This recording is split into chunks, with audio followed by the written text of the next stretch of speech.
Hello all, hope you all are well. तो चलिए आज एक बहुत ही इंटरेस्टिंग और इंपॉर्टेंट क्वेश्चन डिस्कस करते हैं लाइंस एंड एंगल्स के ऊपर और अपनी कॉन्सेप्ट इस पे क्लियर करते हैं। तो क्वेश्चन क्या दिया हुआ है देखिए, if a transversal intersect two lines such that the bisectors of a pair of corresponding angles are parallel, okay, then prove that the two lines are parallel. तो एक स्टेटमेंट बेस्ड क्वेश्चन है। हम क्या करते हैं, इसे फिगर बनाते हैं पहले। तो कैसे बनाएंगे देखिए, if a transversal intersect two lines, if a transversal intersect two lines, तो आप दो लाइन बनाइए, ओके, दो लाइन बना दिए। अब ये बोल रहे हैं if a transversal intersect two lines, मान के चलो ये ट्रांसवर्सल है, इट इंटरसेक्ट टू लाइंस, ये दोनों लाइन को क्या कर दिया, इंटरसेक्ट कर दिया। तो हम यहां तक पहुंच गए अभी, if a transversal intersect two lines such that, condition क्या है, the bisectors of a pair of corresponding angles are parallel। मतलब आपको कोई एक corresponding angle लेना है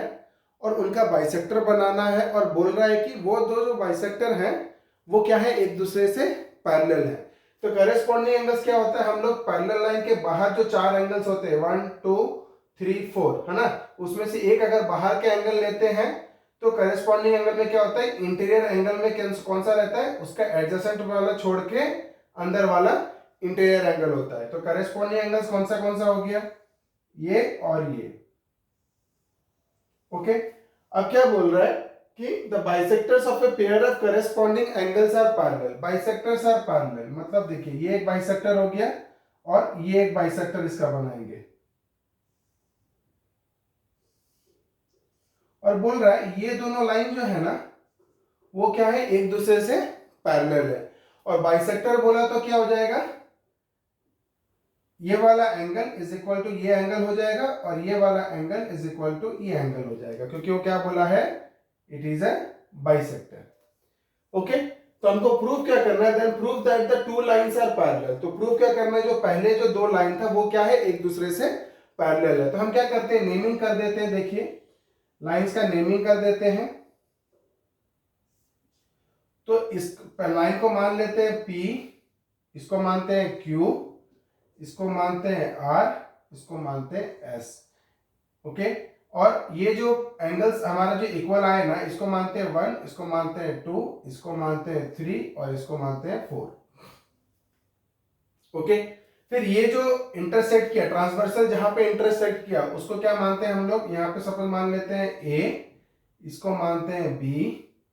इसको मानते हैं C और इसको मानते हैं D, ओके। अब ये जो एंगल इधर बनाएगा बाइसेक्टर उसको मानते हैं E, और इधर जो पॉइंट आएगा उसको क्या मानते हैं F। सबकी नेमिंग हमने कर दी। तो गिवन क्या दिया हुआ है देखिए, गिवन दिया हुआ है कि BE and CF are bisectors. तो हम क्या लिखेंगे डायरेक्टली, उससे टर्न आउट करके क्या लिखेंगे, BE और CF क्या है, पैरेलल भी है ना, such that the bisectors of a pair of corresponding angles are parallel, parallel भी दिया हुआ है। तो क्या दिया हुआ है देखिए, पहले बाइसेक्टर है तो क्या हो जाएगा, angle 1 is equal to angle 2, मैं डायरेक्ट लिख रहा हूं क्योंकि वो क्या है, बाइसेक्टर दिया हुआ है। एंगल 1 इक्वल टू एंगल 2, और एक क्या दिया हुआ है, angle 3 is equal to angle 4, और एक हमको क्या दिया हुआ है, BE is parallel to CF, BE is parallel to CF। तो क्वेश्चन में देखिए वापस से चल रहा हूं, if a transversal intersect two lines such that the bisectors of a pair of corresponding angles, bisector मतलब ये एक bisector हो गया BE, वो डिवाइड कर रहा है 1 और 1 is equal to 2, CF 3 is equal to 4। तो मैंने इस तरीके से लिखा क्योंकि ये मुझे काम आने वाले हैं, ठीक है। तो BE पैरेलल टू CF है और angle 1 equal to angle 2, angle 3 equal to angle 4। Now हमको प्रूव क्या करना है देखिए, प्रूफ करना है कि then the two lines are parallel, मतलब हमको प्रूफ करना है PQ is parallel to RS, PQ is parallel to RS, वही दिया था ना, then proof that the two lines are parallel, okay. अब हम चलेंगे किसमें, प्रूफ में, प्रूफ में चलेंगे। तो देखिए मेरे को प्रूफ करना है कि PQ is parallel to RS, I have to prove that PQ is parallel to RS। तो मैं अगर करेस्पॉन्डिंग एंगल्स का बात किया हुआ है, अगर मैं ये full angle A B Q,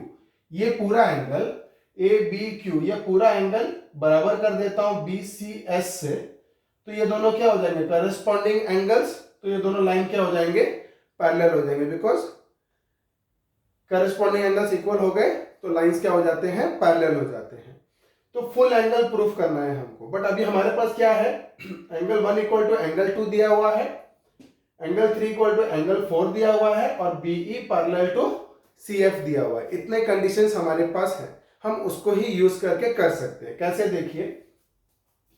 अब हम लोग देखेंगे सबसे पहले बीई पैरेलल टू सीएफ है, क्या दिया हुआ है BE is parallel to CF,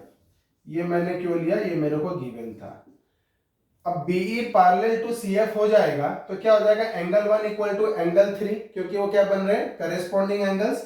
so angle 1 is equal to angle 3, because वो लोग क्या बन रहे हैं करेस्पॉन्डिंग एंगल्स, क्या बन रहे हैं करेस्पॉन्डिंग एंगल्स। तो करेस्पॉन्डिंग एंगल्स कैसे बन रहे हैं देखिए, ये एक लाइन ऐसे पैरेलल दिया हुआ है, ये एक लाइन है पैरेलल दिया हुआ है, ये ट्रांसवर्सल गया ये वाला, तो हम क्या कर रहे हैं ये एक एंगल इज इक्वल टू ये एक एंगल है ना, ये पैरेलल लाइन है तो अंदर वाला बाहर वाला एक एंगल और पैरेलल लाइन के अंदर वाला एडजेसेंट छोड़ के एक एंगल, तो 1 इक्वल टू एंगल 3 हो गया, क्यों because they form a corresponding angles. अब ये 1 इक्वल टू 3 हो गया करेस्पॉन्डिंग एंगल्स, बट मेरे को कहाँ जाना है 1 से मेरे को कहाँ जाना है ए बी क्यू चाहिए, क्या चाहिए ए बी क्यू, तो ए बी क्यू क्या है 1 का डबल है, क्योंकि 1 इक्वल टू 2 है तो ये 1 का क्या है डबल है, तो मैं क्या कर रहा हूँ मल्टीप्लाई कर दे रहा हूँ दोनों साइड में multiply by 2, so 2 angle 1 is equal to twice of angle 3, twice of angle 1 is equal to twice of angle 3, मैंने दोनों यहाँ पर क्या कर दिया 2 मल्टीप्लाई कर दिया, 2 क्यों मल्टीप्लाई किया क्योंकि मेरे को पता है 1 इक्वल टू एंगल 2 है, ये दोनों एंगल बराबर है, ये दोनों एंगल बराबर है और 1 इक्वल टू 3 मिल गया है मेरे को, तो अगर मैं इस वाले एंगल में इंटू 2 कर देता हूं तो ये पूरा एंगल आ जाएगा, तो ट्वाइस ऑफ एंगल 1 कितना हो जाएगा, ट्वाइस ऑफ एंगल 1 कितना हो जाएगा ए बी क्यू, कितना हो जाएगा A B Q angle, which is equal to यहाँ पे ट्वाइस ऑफ एंगल 3 कितना हो जाएगा B C S, angle B C S, तो ये जब दोनों इक्वल हो गया A B Q is equal to B C S हो गया, तो हम क्या लिखेंगे कौन सा पेयर बन रहा है but this form corresponding angles, but this form corresponding angles, therefore क्या हो जाएगा अगर A B Q parallel to B C S equal to B C S हो गया, मतलब corresponding angles इक्वल हो गया, तो क्या हो जाएगा these two lines are parallel, PQ is parallel to RS, therefore क्या हो जाएगा PQ is parallel to RS, so hence we have proved it, hence we have proved it। तो आज के वीडियो में इतना ही, आगे के वीडियोस में हम और कुछ इंटरेस्टिंग क्वेश्चंस लेके आएंगे और आपके कॉन्सेप्ट उस पर क्लियर करेंगे। Thank you.